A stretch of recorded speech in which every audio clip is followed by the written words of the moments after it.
What's up everybody, I'm TheJoshElkin and welcome back to my channel. Today I'm taking a very popular dish, birria, and I'm flipping it on its face and I'm making a beef birria style pizza. Now birria is typically made with goat. I'm not doing that. I'm using chuck roast.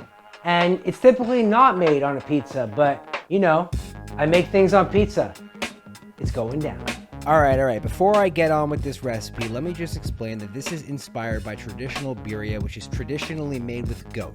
I'm using beef like I have in the past, and obviously this is not really that traditional given the fact that I'm making it inside of a pan pizza. Now that I've gotten that disclaimer out of the way, this pan pizza slaps. It's got all the deliciousness that a typical birria taco has, like Oaxaca cheese, cilantro, chopped up onions, and of course, that delicious braised and pulled meat. But before we do any of that, we got to make the flavor profile, and I'm using all of these ingredients you see before you, which is the same ingredients that I did the first time I made beef-inspired birria via the queso tacos. And at this point, the guajillo chilies and the chili de árbol are ready to be pulverized inside this blender with the rest of these ingredients. This is going to be the base of the flavor of our beef. Now you might be asking yourself, while you're asking me, why the heck is everything a pizza? And look, when you create as much food as I do and you're coming up with recipes constantly, there's never one thing that's always this. Like, I'm not always making a taco. I'm not always making breakfast. I'm not always making pizza. But there is times where things like birria lend itself so well to the creativeness that goes into making a pizza. One thing I did forget to show inside this video is that I also used some short ribs. So if you want to just check the recipe, you can then follow along. But the truth is, you could do this with any type of meat. I'm just using short rib and chuck roast because it's a good flavor combo and texture combo. I can't stress Instapots or pressure cookers enough. It took me years to even try mine for the first time, and now I can't not use it.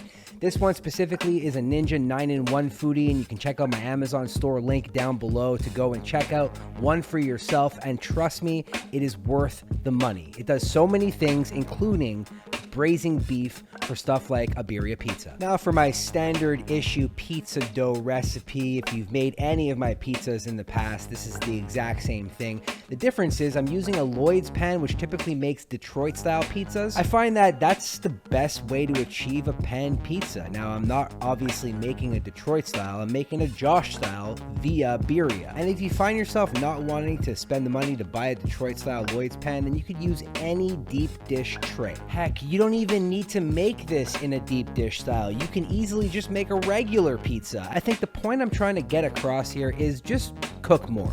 You know, if any of my recipes make you cook more, my job is done. And I say that for a lot of reasons. But maybe something I make or an ingredient I use takes you to a place where you maybe didn't want to try something, like Oaxaca cheese or even birria. If anything I do puts you in a direction to try something you've never done before, that's my mission statement. Because I'm cooking things I've never done before. And I do it out of love. And I do it out of an artistic expression. Plus, I'm hungry.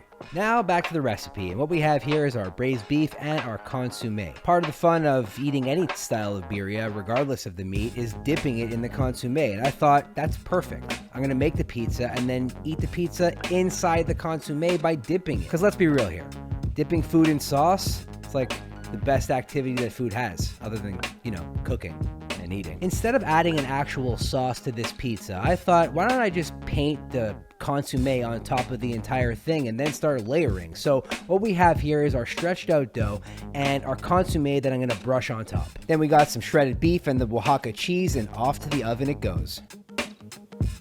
Check this pizza out.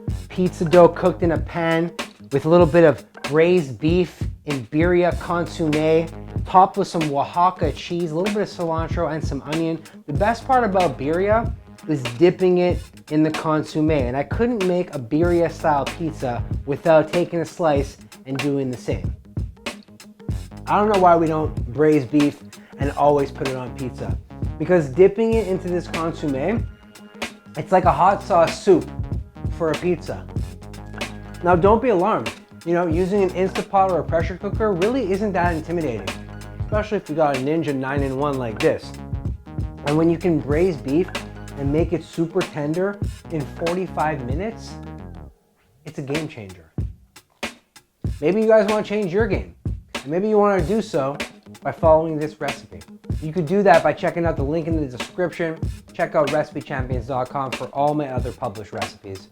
I got so much more pizza to go. I'm not even full. I'll see you on the next one. Bye.